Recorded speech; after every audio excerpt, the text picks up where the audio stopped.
Livro De Volta ao Lar, do Feminismo à Realidade, por Mary Pride. Tradução, adaptação e atualização por Júlio Severo. Capítulo 15. Os tempos estão mudando.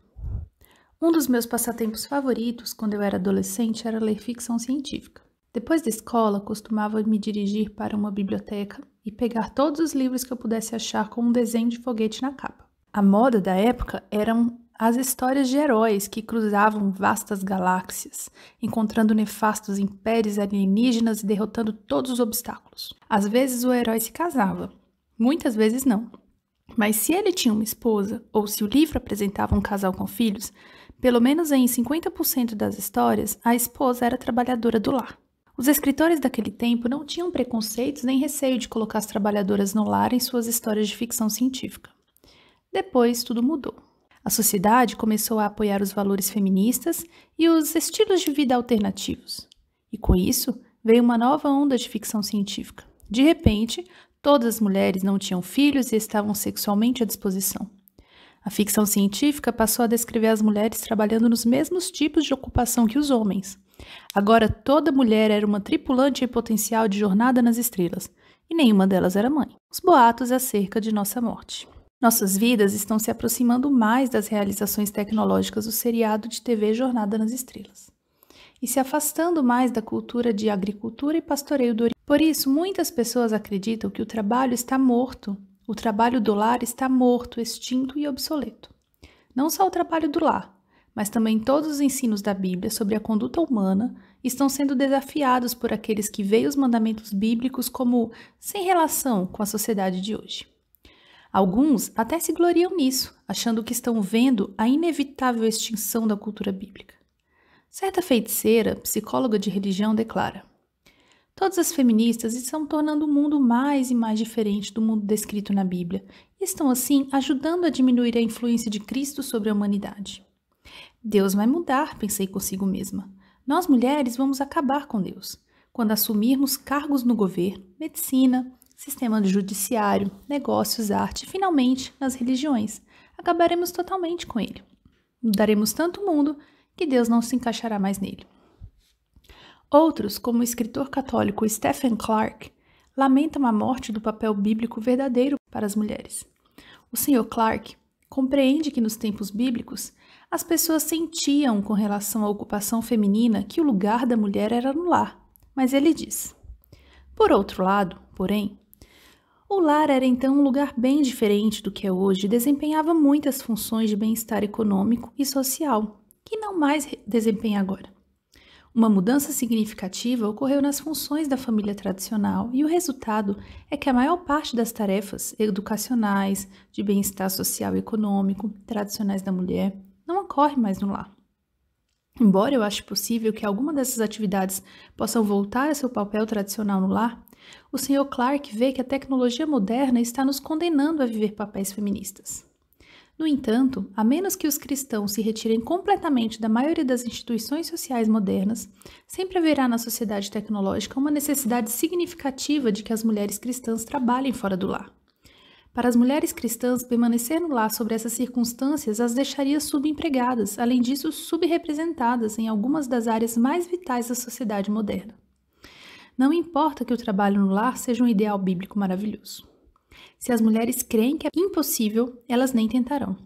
Stephen Clark expressa a opinião comum de que o modo de vida que a Bíblia nos ensina e que, de volta ao lar, procura apresentar, é possível na moderna sociedade tecnológica. Mas será que realmente é? O mito da consumidora impotente.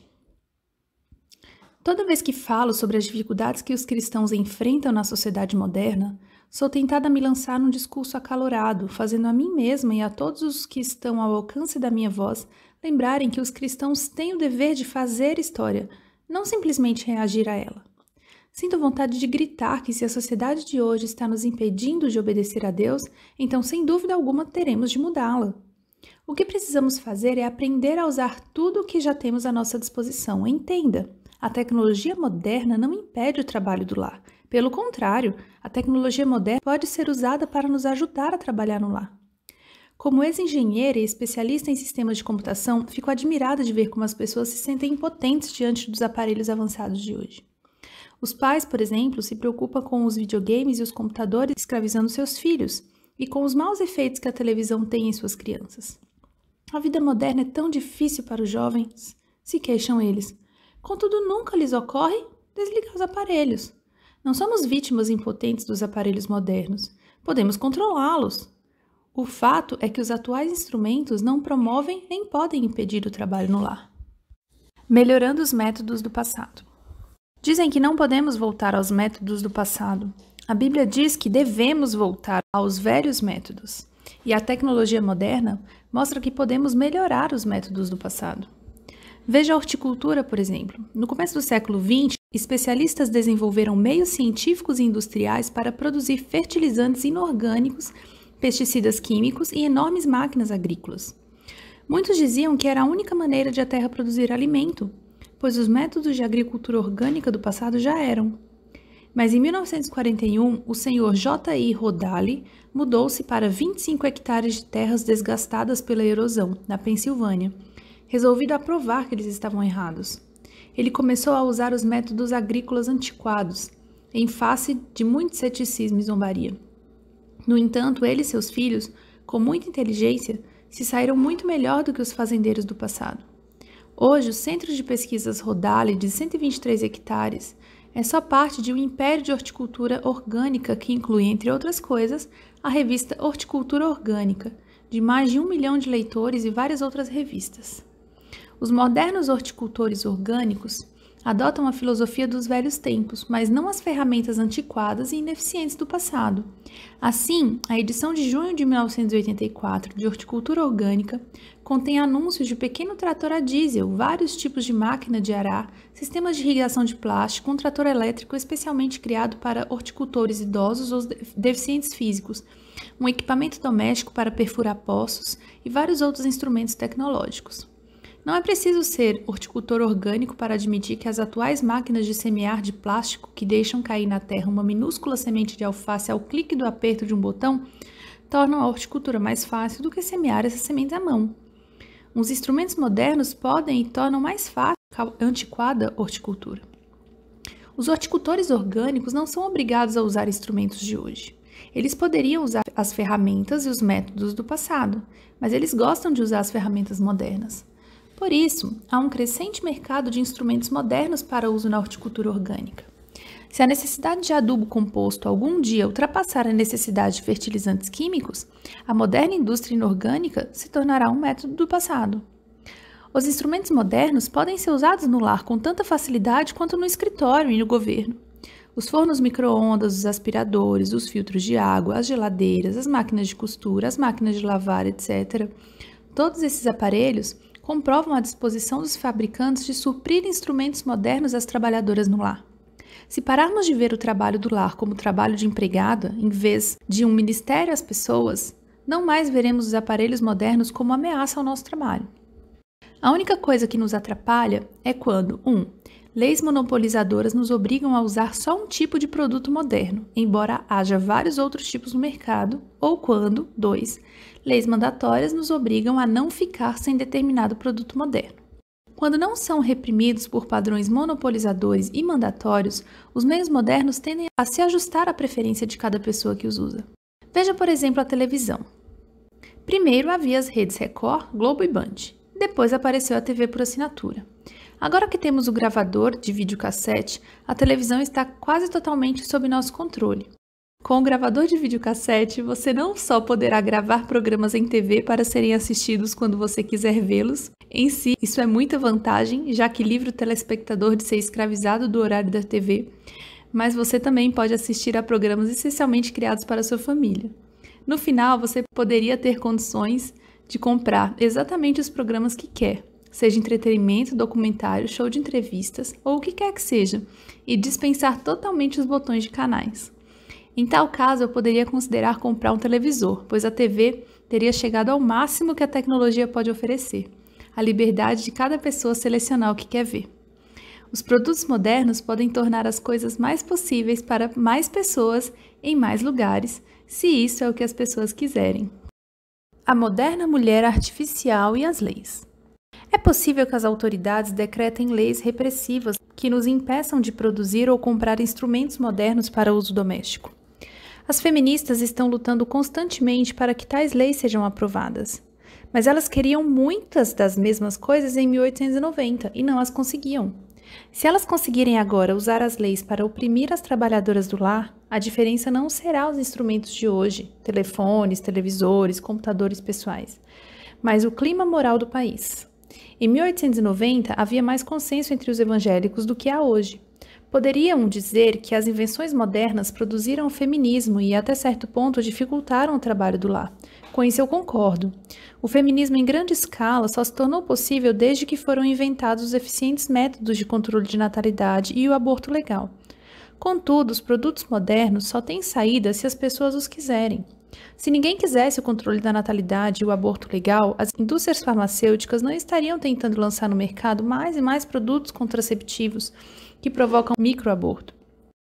Se as pessoas reagissem ao aborto hoje do jeito que costumavam reagir há 100 anos, com nojo e aversão semelhantes ao modo como as pessoas agora reagem ao derramamento de petróleo nos litorais, os produtos de hoje para produzir aborto seriam tão condenados quanto alguma invenção moderna para produzir derramamento de petróleo. Ninguém jamais solicitou uma patente para um aparelho de fazer vazar tanques de petróleo, ao passo que gastam-se muitos esforços e dinheiro para tentar tornar as perfurações petrolíferas livres de derramamento nos litorais. Para onde estamos indo? Permita-me fazer uma pergunta direta. Já que o trabalho do lar não é amplamente praticado em nossa época, será que Deus não está chamando as mulheres evangélicas para assumir a liderança nessa área? Desde quando, pergunto eu, os evangélicos foram chamados para aceitar o estado atual de uma sociedade pagã? Nós somos o sal no meio da corrupção, luz nas trevas ao nosso redor, ovelhas entre lobos, um lírio entre os espinheiros. Nenhuma dessas comparações bíblicas para os cristãos do mundo insinua que nós fomos criados para nos misturar com o mundo. Pessoalmente, acredito que já há excelentes mulheres cristãs que nunca são entrevistadas pelos meios de comunicação evangélicos ou convidadas para falar em conferências femininas, mas que, apesar disso, já estão liderando o caminho de volta ao trabalho doméstico. Aliás, a moderna sociedade tecnológica está dando os passos iniciais para tentar voltar ao lar. Como diz Peter Drucker, estamos deixando de depender das instituições fora do lar. É o que se observa na educação, onde muitas escolas grandes estão sendo consideradas um fracasso. E é o que se observa no mundo de negócios, onde as atividades comerciais nos lares estão passando a receber mais atenção e aceitação. Eu poderia acrescentar. É o que se observa na educação escolar em casa, onde 90% dos envolvidos são cristãos. De acordo com o jornal Rockford Register Star, de 24 de julho de 2000, quase 2 milhões de crianças do jardim da infância até o 2º grau estão recebendo educação escolar em casa nos Estados Unidos, e o movimento está crescendo diariamente.